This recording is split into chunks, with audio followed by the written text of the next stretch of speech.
Okay. Good morning, everyone. I'm going to call this meeting to order for the Polk County Board of Commissioners for Wednesday, April 30th, 2025. All commissioners are present. Announcements are on the agendas and extra copies are on that side table for anyone interested. And first item up is for comments for items that are not on the agenda. Public comment portion. Okay. Seeing none, we will move on. Next item is the approval of the agenda. Second. It's been moved and seconded. All those in favor signify by saying aye. Aye. Aye, passed unanimously. Approval of the minutes from April 16th. Move approval. I'll second that. It's been moved and seconded. All those in favor signify by saying aye. Aye. Aye, passed unanimously. And approval of the consent calendar. Approval. I'll second that. It's been moved and seconded. All those in favor signify by saying aye. Aye. Aye, passed unanimously. Next up is our monthly treasurer's report. Mr. Milligan.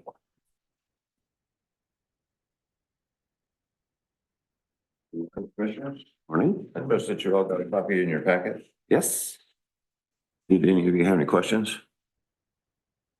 No. Right. Good. Good. Okay.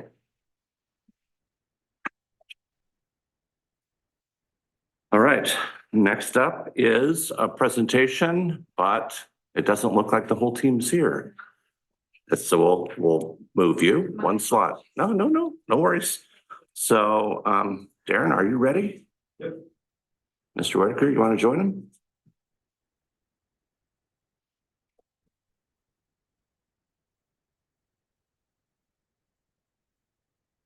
Morning. Good morning. So we're here to follow up with the April 9th meeting for jurisdictional transfer from Polk County to Independence. Let me get this out here. The streets to transfer jurisdiction would be 13th Street, E Street, Gun Club Road and Stryker Road as described in the Independence, City of Independence Ordinance 1619 that was passed in October of 24. And have any questions about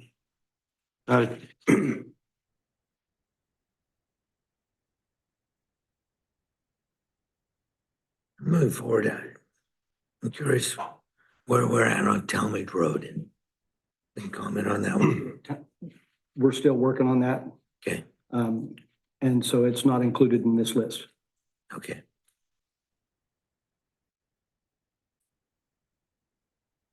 It seems fairly straightforward to me at this point, and I think we've beat this horse pretty well on those specific roads.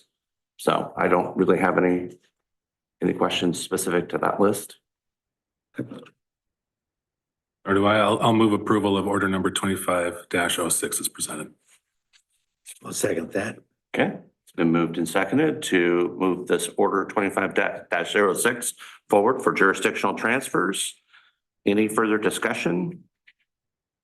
Hearing none, all those in favor signify by saying aye. Aye. Aye, pass unanimously. Thank you, gentlemen. All right, Miss Anna. He might not get here until 9:15. Okay. So is there anything else? There's not, we're it. You're it. Well, I can speak to some things until install. Okay, Please come forward. okay. We can fill 10 minutes pretty easily with questions for you Uh-oh. that have nothing to do with your presentation. Oh, I'll be nice, Okay. but you haven't been in front of me for a long time. It's been a while. Actually, I guess for the record, my name's Anna Henson. I'm the area manager with ODOT. Thank you for having us here today. A couple of things I would say, we're here to talk about Oregon 2251, the larger project today. We're going to give you an update on. And then an immediate safety fix that we have funded, which is very exciting. We'll show you what that looks like. There's going to be a visual in the presentation. We're excited about that. As you know, the last two fatalities were left turns from 51 onto 22 westbound. And this fix will help that. So big shout out to Commissioner Mordhorse, whose idea it was. Actually, Oh, and okay, Commissioner Polk, appreciate it. Need Appreciate, to worry about who gets the credit as. well, no, Saves credit. lives. Credit is deserved, and we also just appreciate the county allowing us to use South Oak Grove to divert that traffic temporarily, hopefully. Right. And then you will also hear Kumar talk about potential phases of the larger project, and that's really exciting and it's very new. They have broken out the larger project into, I think it's a total of 8 different phases that are like fundable phases. I call it fundable because they're just smaller chunks that will create some safety. We'll fix some safety issues out in this area. I will also, because we're still waiting for Kumar, thank you. I saw 2 Polk County sheriffs out on Highway 22 today coming in, and they had 2 people pulled over. Incredibly helpful. Enforcement is huge to help keep that corridor safe. And just a reminder to everybody, anyone listening, drive the speed limit. Don't have your phones out. Obey the laws. Don't drive under the influence. 30% of the accidents were caused by someone under the influence of marijuana or alcohol or drugs. And so just share that with your friends, families, neighbors, anyone that will listen. Okay. Fire away. Well, first of all, I think it would be helpful for the audience to know what your role is, what area you cover and what your responsibilities are. Okay. And Okay. I think that would help first and foremost. Okay, thank you. That's good. So I am the area manager responsible for project delivery through construction, so design through construction for Marion, Polk, and Yamhill counties. It's a big area. And I have approximately 7 project managers under me that deliver projects all throughout the area. And we're in Region 2, and Region 2 is big. Region 2 ranges from Astoria south to Lane County, so through the Eugene area, down into Cottage. That's not right. Yeah, Cottage Grove is part of Lane County. Yeah. Yes, that's the boundary. And there's 4 area managers like me. And we have a huge portfolio of projects that we're delivering, and that's fun. So does that help a little bit clear up what I do? And so Okay. can you name the projects under your watch in Absolutely. Polk County right now? In Polk County, we have Bethel Road, Project Oregon 99 Bethel Road. We have the Kings Valley Highway, which is a roundabout at Kings Valley Highway and 22. Oh, he's here to save me. Oh, you can just No. come right up front. We've been stalling. Okay. More. Productively, keep Get going. yourself settled. The Oregon 99 roundabout at Cloud Corner that will be finishing up this year. The first roundabout in my area on our state highway system. So that's exciting for us. That, by the way, is going to finish early, it looks like. So we're required to be having the that's not right, the east leg of Cloud Corner open by the end of June. We think that's going to be mid-June. So that's good. Good progress for us. Let me think of other Polk County. Outside of my jurisdiction is the ADA program, the America with Disabilities Act, and that's the curb ramp work that we're doing in Dallas. Rick Rial. Amity will start a project. Oh, that's Yamhill County, sorry. What else do I have going on in Polk County? So you have Really? Valley Junction, you have Yes, which Kings isn't, Valley Highway and Which 22. which I mentioned. I'm sorry. That's okay, and that's the roundabout. The other one that really impacts Polk County, in my opinion, is the Center Street Bridge. And that's a seismic retrofit. And I can have we're happy to come and talk to this board about our seismic retrofit and the impacts, the traffic impacts during construction. That's a big project. It's gonna neck that Center Street Bridge down to 2 lanes for several months. It's gonna impact traffic everywhere. And so, we are getting the word out. And so we're happy to do that. That will go into construction at the end of next year and we'll be under construction for about 4 years.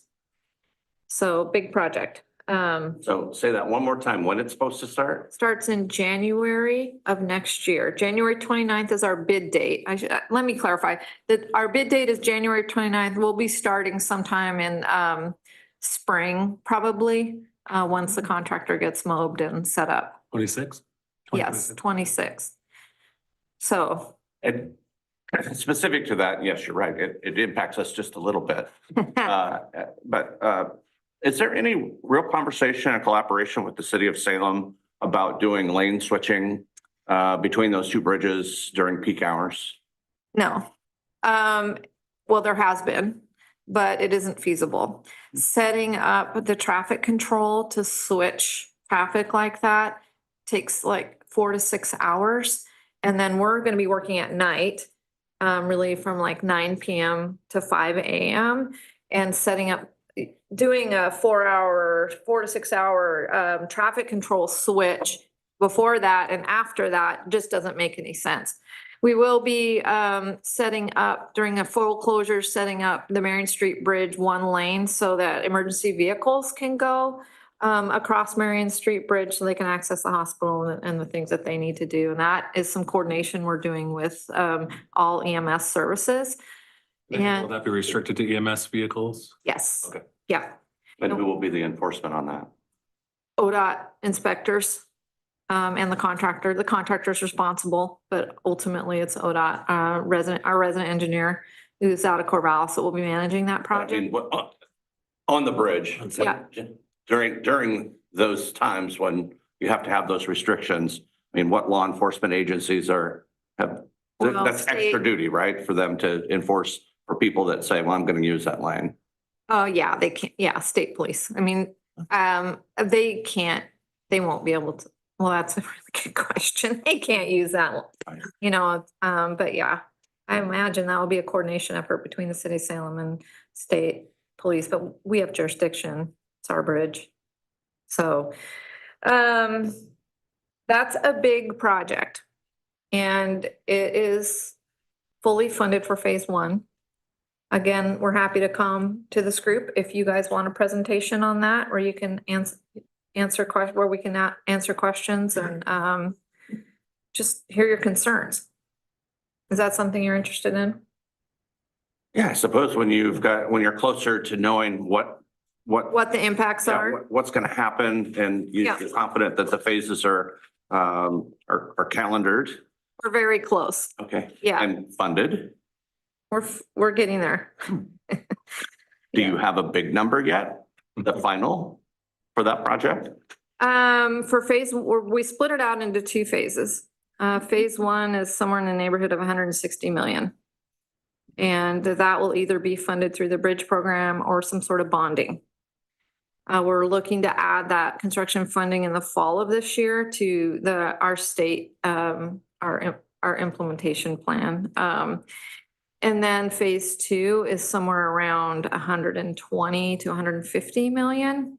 And there's no funding identified for that right now, but it'd probably be along the same lines. We will be doing a plan. You'll hear about this in the presentation, but we'll be doing a planning study, alternative study to figure out how to do phase 2.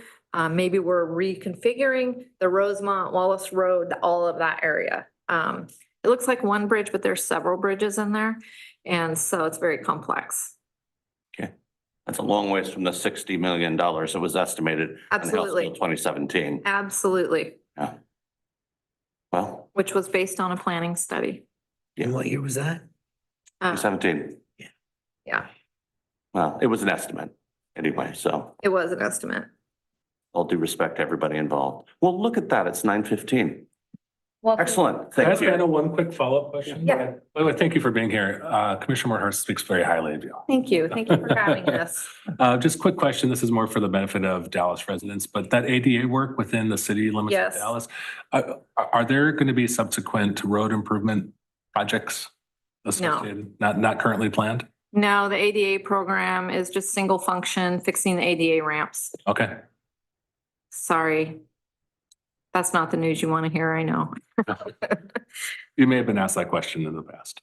Well, I think no, it's an excellent question. And I Yeah. think a follow-up to that one, again, it's in your wheelhouse under maintenance. Yep. Is not just for Dallas, albeit Dallas is quite visible on its main streets, but all of Polk County Mhm. communities. Mhm. And I'm sure this is true across the entire state, but Mhm. when can they expect to see significant improvements? I mean, Washington and Fairview are just an absolute wreck. Agreed. And I just use that one as one I use every day, so it's vivid to me. But, you know, is there any expectations for community members that these state-owned roads through the middle of their towns are gonna see improvements? Okay. Not right now. Shaking her head no. I'm sorry. Right now, we're just triaging potholes because that's all maintenance has for funding. And maintenance is not under me, just to be clear, but I just know that is the story I hear from our district office. If we get a funding package at this legislative session, that would be amazing. And that would be helpful for our district maintenance folks to be able to maintain what we have today. That's not any additional preservation money. So that's the reality of road building right now.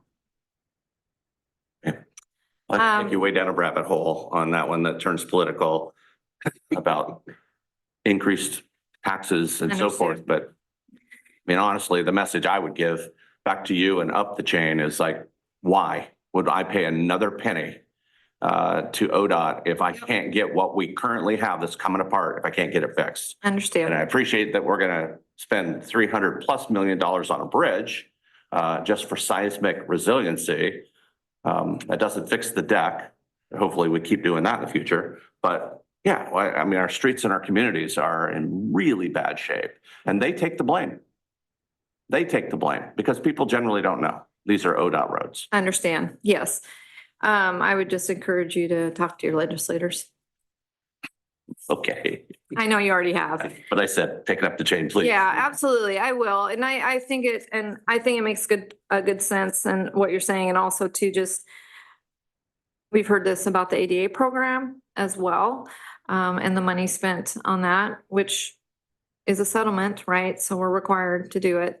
But it's been challenging when we fix these ADA ramps, and the roads are not in good service. So we hear you. And I appreciate, again, for the record, I'm clarifying that the ADA curb projects are a court settlement. There was a mandate by court that ODOT must go back and tear these out and put them back to meet a specific standard under a lawsuit.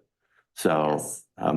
lots of people are curious. Again, right here in Dallas, people are upset and they're angry and they've seen this going on for many months and they blame city leaders for that. And they say, you know, our streets are falling apart, but here you're out here fixing these old out curbs Mhm. and these little yellow ramps. And Yes. I just think it's important. I don't know that ODOT does an adequate job of keeping everyone educated about what's actually going on and who's responsible. I think that's fair. And I will shoot that over to the ADA program that they should be sending out. It's kind of an odd thing, but they're like almost like a separate unit from ODOT's regular project delivery. And that's to get these ADA ramps done quickly. They have separate engineers, separate project managers, separate upline managers as well running this program. But I'll pass that message on. I think it's fair, not fair to the cities or the counties for that matter. So thank you. Thank you. Okay, I will introduce Kumar Rasnasamy. He's here with us today to talk about the Oregon 2251 project. So handing it over to some very capable hands. Thank you. You might need to scoot that, I don't know. Okay. Yeah. It'll pick you up, Kumar. Okay. Testing. Oh, there you Okay. go. It'll pick you up. Some of you might have seen this presentation before. It's just an updated presentation. So for those who aren't familiar with the project, I'm just going to go over the background. The purpose of the project at 22 and 51 is to address the safety issues out of that corridor. Specifically, some of the big safety concerns are left turns made on that corridor, turning left down into Independence at 22 and 51. It's one of our key SPIS sites, North Oak Grove Road and South Oak Grove Road, which is just west of the 22 and 51 intersection, is another SPIS site. And historically, along that corridor through Dokes Ferry Road, there's been a number of accidents over the many years. And some of that information is listed on the presentation there. So as you can see, turning crashes, rear end crashes, fixed object crashes are issues along that corridor. And we are putting together, I guess, solutions for this corridor to try to fix the issues. So where we've moved over in the last couple of years, so where our last big public push was June of 2023, when we had an online open house out at the fairgrounds. And that was sharing with the public, I think, 4 different interchange alternatives and a bunch of different access roads layouts. Since that time, we've been working on what's called value engineering. Essentially, we take our solutions, pick them apart, try to get a separate team to look at it, the project, and see if we're missing anything, any obvious solutions. So we tasked that team. They did that over a period of a week with a separate team. And we've been working over the last 9 months to go through the recommendations that they had put through. So they've suggested around 22 different recommendations, all with the intent of reducing cost, maybe improving the performance of the project, and looking at phasing. When we put our big project or big plan together, one of the things that we had looked at was phasing, but one of the key outcomes was that in order to get the safety benefit, a median barrier would need to put down the entire length of 22 and 51 to address those key safety problems. And that barrier could only be put pretty much at the end of the project. And so some of the stuff that we've been looking at is to see how we can bring forward, bringing the barrier in at an earlier stage in the project or in the phasing to be able to then bring forward those safety benefits. So we're not waiting, and whenever we get the time frame for funding, to have to wait till the very end to make that improvement. So that's kind of what we've been doing over the last 9 months. Immediate safety improvements. There's a recognition that we need to do some stuff sooner rather than later. And so what we're working on is we've got a design together, and one of the suggestions from Commissioner Wardhorst was to restrict some of the turns at 22 and 51, specifically the left turn out as you're coming out from Highway 51, turning left going west towards, I guess, the coast. And so that will be restricted, and we'll be rerouting traffic via South Oak Grove Road, and we've been working with our Polk County partners to make that happen. As you can see, Mark, could you, in your expertise, explain why that left turn diversion to Oak Grove, why that's a safer westbound turn than the current?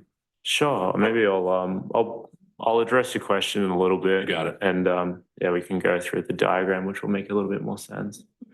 So at the bottom there's a schedule. We're funded for design and what's called our NEPA clearance, which is environmental clearance. We don't have funding for right-of-way, which is essentially property acquisition and then construction. And again, some of the work that we've laid out was to break the larger project into fundable phases. So again, that's the general layout. We have a slightly revised layout, but we just need to update that. But essentially the change in the diagram, biggest change would be at Dokes Ferry Road. What's shown on the screen is a connection from Dokes Ferry Road through to Rigg Street. We've worked out a way to build that without, I guess, putting traffic through that, I guess, local community. So that's going to be an improvement at that location and potentially reduce a little bit of costs, which will be good. Another change to that diagram would be the road that goes across from 55th Avenue to North Oak Grove Road and some. Oh yeah, I guess I can do that. Yeah. So this road here, we've looked at a way to try to get rid of that one and some of these west side access roads. So hopefully we're looking at, reducing a little bit of cost, but also bringing forth the project a little bit further along.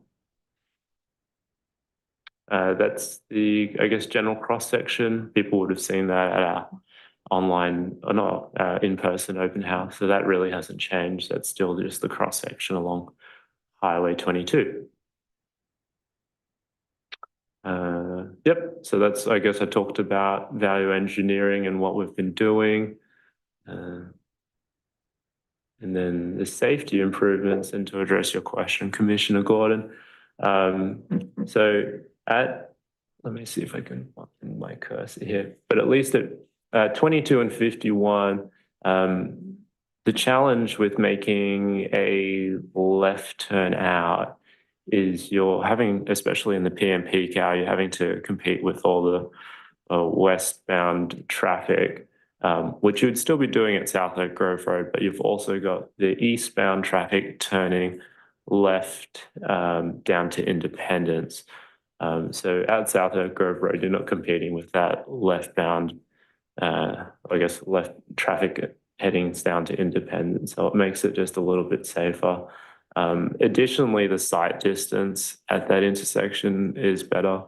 As you're, I guess, approaching at 22 and 51 and you're trying to look around the corner, there's, I guess, some trees and the road curvature makes it a little bit more challenging compared to what's at South Oak Grove Road. And so how we'd be restricting traffic from making that turn is we're going to have a set of barriers, some cones. Additionally, for people who live up on 55th Avenue, they'll be left in, left out, similar to what is at Dokes Ferry Road, which was, I think, implemented in late 2019, and that's been largely successful. Another movement that will be restricted with these immediate safety improvements is that through movement. So traffic going from 55th across down into Independence. Quick point of clarification on 55th. It's left out, so will be restricted. And it's right in, right out, left in. Left out. So- Did I? I'm Yeah, sorry. That's okay. I just want to make sure, because that's really the scary move there on that off of 55th. Did that answer your question, Commissioner Gordon? Yeah, could you talk a little bit more, and this is kind of for the benefit of the public who Sure. anticipate what this will feel like. Yep. So as people are heading north on 51, how will they know to go to Oak Grove? How will they be diverted to Oak Grove? So what's not shown on here, or I guess at the bottom of the diagram, there is some advanced signage that will direct people to use South Oak Grove Road.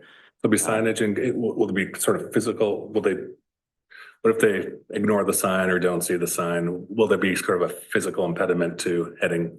Yes, Direction. so that's Okay. the barrier, which is shown, I guess, in that Okay. little blown up section there. Cool. So there'll be a physical barrier, and then there'll be cones that will try to restrict people because that's all paved. So someone might try to go up and try and take that turn. But I think most of the people who are making that turn are probably, or I think the people that are making that turn maybe aren't familiar, because a lot of people, at least in our traffic studies, have been rerouting to South Oak Grove anyway. So I think it's someone who's not familiar with the area who tries to make that might get caught making that turn and find it's really difficult. So I think that's going to be an improvement for people who aren't from the area.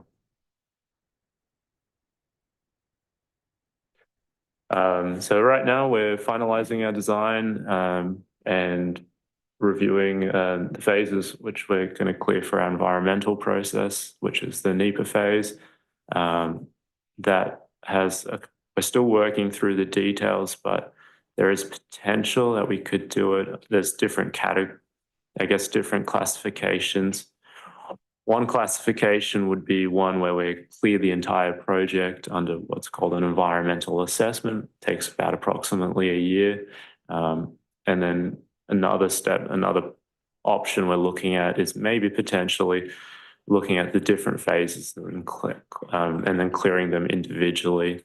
The benefit of taking the year to do the overall is you clear the whole project and it's fundable, ready for, to keep going forward. The other option of doing an environmental clearance for just say like an interchange at 22 and 51 and maybe some smaller associated phases is that we could start design pretty much straight away and do the environmental clearance concurrently at those times. So there's benefits and drawbacks to both options, and that's just something that we're looking and working with our environment, looking at it internally to see what makes sense, but also we have to talk to FHWA to get buy-off from them. So. Okay, my details are listed up on the screen. So if anyone has any questions, they can call me up, send me an email, and yeah, happy to take any questions from the floor. So first off, thanks for being here, and we've looked forward to this for a long time. I also just want to give Annie thanks for you and your staff for working with Polk County so well to get this project going. We took Polk's idea was that November when we started this? And here we are, we're already going to construct it. That's very unusual in this world of working with ODOT and public entities. So hats off to you, both of you and all your team. And then earlier, you talked about you have 7 project managers that are delivering projects. So Kumar, how many projects are you delivering and overseeing right now? I think I've got about half a dozen projects, all these ODOT projects, and then 2 local projects. And the reason I ask that, so many people think that a lot of the staff is working on this one project, and that's not the fact. Our local people with ODOT are working very hard. The challenges that we all face, they're facing the same thing. They were going to make these decisions on a local level. We've got to go lobby and upstairs. So our legislators that we have local, make sure you talk to them about the safety needs of our roads. And then this project, I think, is really going to help this region. But at the same time, all of these accidents that we've been facing have been created because people making poor decisions. It's human error that are the cause of them. So I hope everybody will really listen to this and realize that over a third of these accidents had alcohol and marijuana related to them. And next, leave home 50 minutes early. Give you time, if you run into heavy traffic, to wait for that opening that is safe. Gambling because you don't be late for work may cost you 30 years of life. And besides that, I don't want to get that phone call of one of my loved ones being killed. And I see all of us drive through this intersection a lot of times on a daily basis. And it is really crazy. So based on that, Anna, I love your filling in as we got the very popular Kumar here.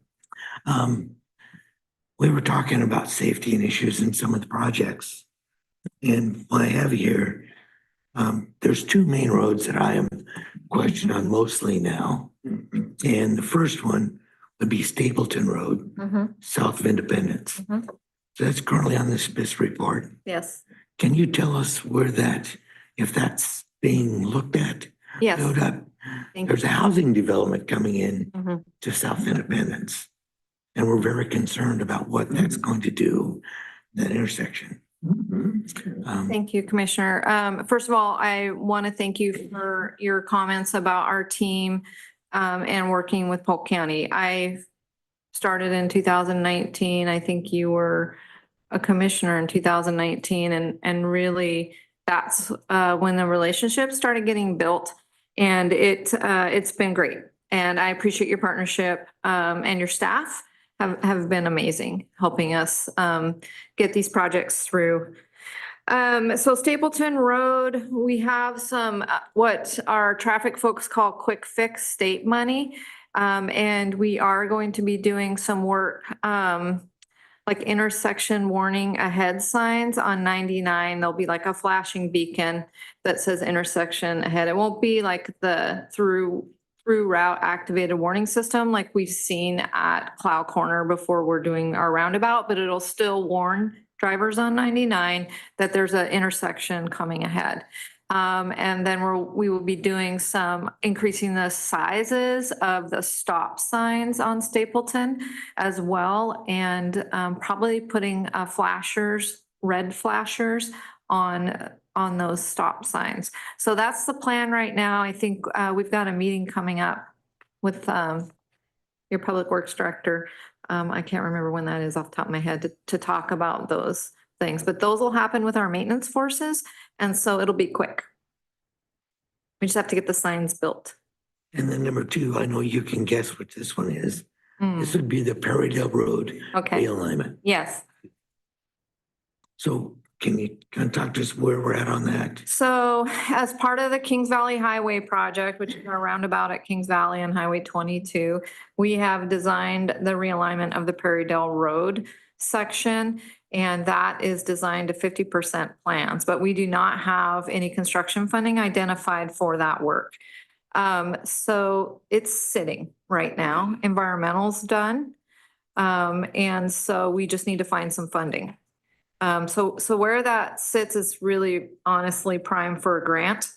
I think once federal DOT grants settle down a little bit, we would want to have those discussions about getting that project applied for a grant. ODOT would cover that cost of it. We would just need the partnership of the county to be maybe the applicant. Sometimes that works better with these grants.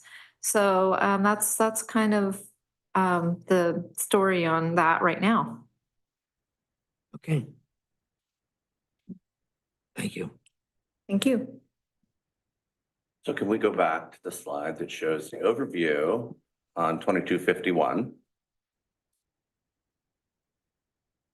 Right now, it appears that you have nothing on this overlay showing large roundabouts on the main thoroughfare on Highway 22.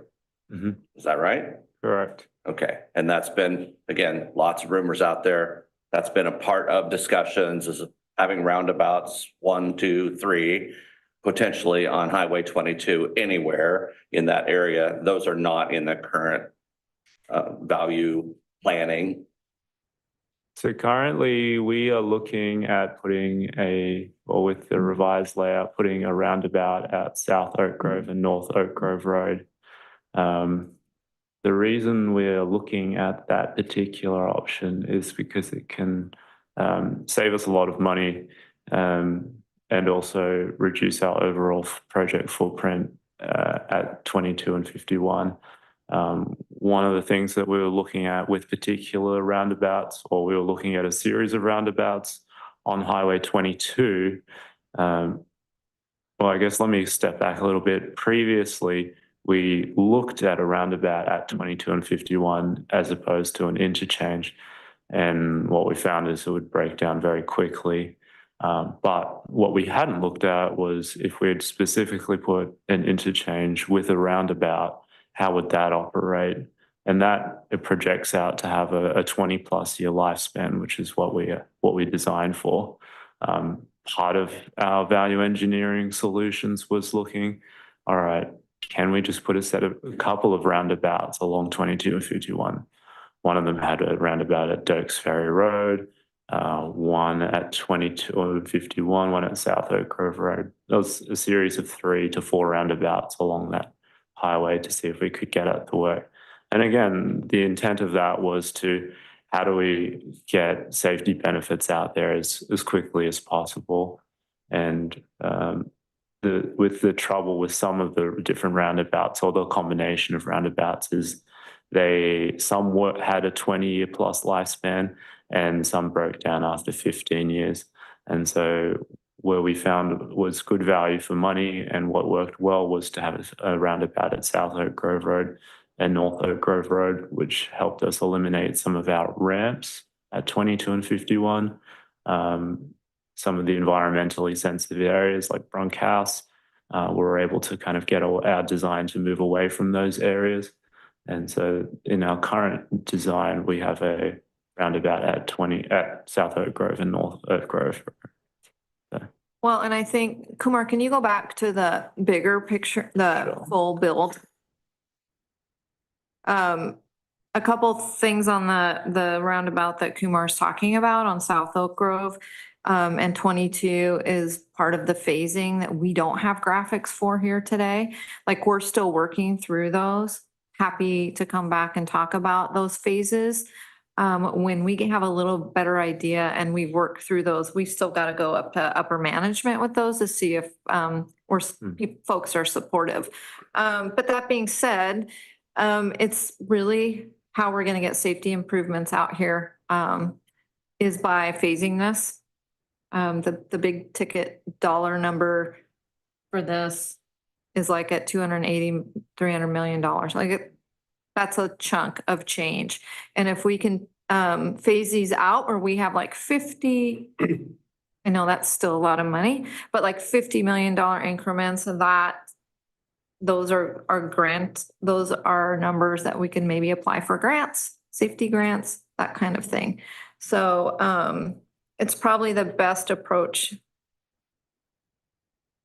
to get funded, I think. So anyway, we're happy to come back, like I said, once we have the phases really dialed in and the next steps we're going to take.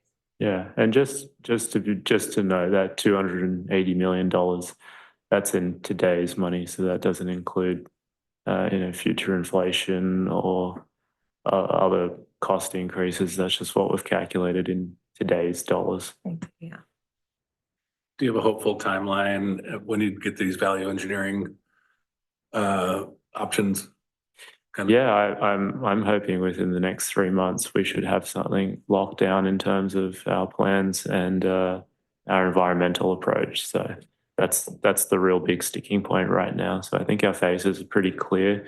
It's just whether how we clear the project from an environmental point of view, and that would then determine our next steps. So, well, I do appreciate and acknowledge that I was told ahead of time that this presentation would be about phases and it's not complete. So I do get that, but I also want to make certain that the public who is investing and using this facility understands what the conversations are like, and that you are closer to using some tools like roundabouts in this project.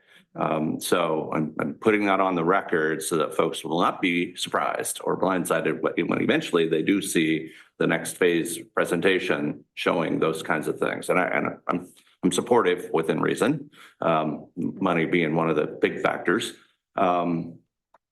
So that said, the next thing is, and Kumar, you touched on it just briefly, but I think it's a critical factor for us to understand, especially because we've been working so hard to try and maintain and preserve economic vitality along that corridor. And you touched on the barrier, and I worked with you all for more than 8 years on this project, and I understand that the barrier is critical to saving lives. We've had a lot of crossover crashes. I don't call them accidents, by the way. I put a lot of people in bags and ambulances, so they're crashes, not accidents. But you touched on the barrier being one of the first things to get to. So just so, again, so no one's surprised, give us a snapshot of what you think that timeline looks like, because I know that's an important element going forward, but I think we should all be talking about it with an understanding of how soon and what needs to happen in order to trigger that for ODOT. Yeah, happy to answer that question. So the barrier is, with the current, I guess, what the current phasing and what we've looked at to put the barrier in place, we really need to address, I guess, what I would call the west side and east side of the project. West side being 22 and 51, east side being Dokes Ferry Road. Without those two improvements to facilitate a turnaround, the barrier can't go in place. So really, those two sections would need to be completed first. The things that would be able to defer to some of the backage roads along the back of 22 and 51, or on the north side and on the south side, some of those things could be deferred until later. But really, it's the Dokes Ferry Road intersection improvements and the intersection improvements at 22 and 51. So in terms of when the barrier would go, it's still later down the track, similar to what the concept is here. It just won't be the last thing. We have some options to maybe, phase in some of our access roads so we don't have to put it in as the last thing, which I think will be a positive thing. If we only got money to do the stuff at 22 and 51, that would still be a huge improvement. Getting the west side, because that's where we're seeing a lot of our accident data, that would make a big difference just for the overall corridor. If that was the only money that we got, we wouldn't be able to put the barrier down the middle, but we'd be addressing a large amount of the safety concerns. Okay. So we need to get the improvements made at 51 and 22 and Dokes Ferry Road for crossover or left turn movements. Yeah. Before that barrier can be put in. Yeah, and that's it's a long way down the track because of the funding constraints with both of those projects. The Dokes Ferry Road has a large amount of funding associated with it because of the geotech improvements that need to happen there.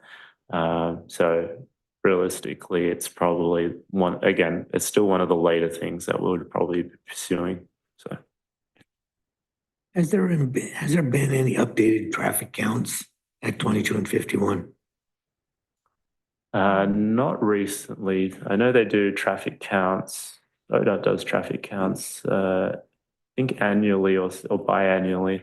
Yeah. But we haven't like specifically studied anything at 22 and 51 recently.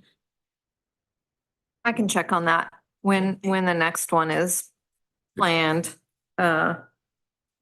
And I'll get back to you, Commissioner.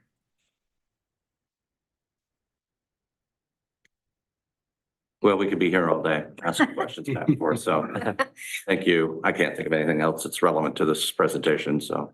Yeah. Well, it sounds like we'll be coming back when we have more clarity on those phased options. On our phasing plan, yes. Yeah. I think that sounds good later this summer. Sounds like we'll be more prepared to talk about that. Appreciate it. Okay. Yeah, I'm excited to share that. I think it's really exciting work and I think the public will appreciate it. Great job. Thank you so much for having us here. We appreciate your time. Thank you very much. Okay, thank you. Okay, that concludes our presentation and our regular agenda. Do we have a need for an executive session? Yes, sir, Commissioner. The board will now meet in executive session pursuant to ORS 192-660 sub 2H. Consult with legal counsel concerning the legal rights and duties of a public body with regard to current litigation or litigation likely to be filed.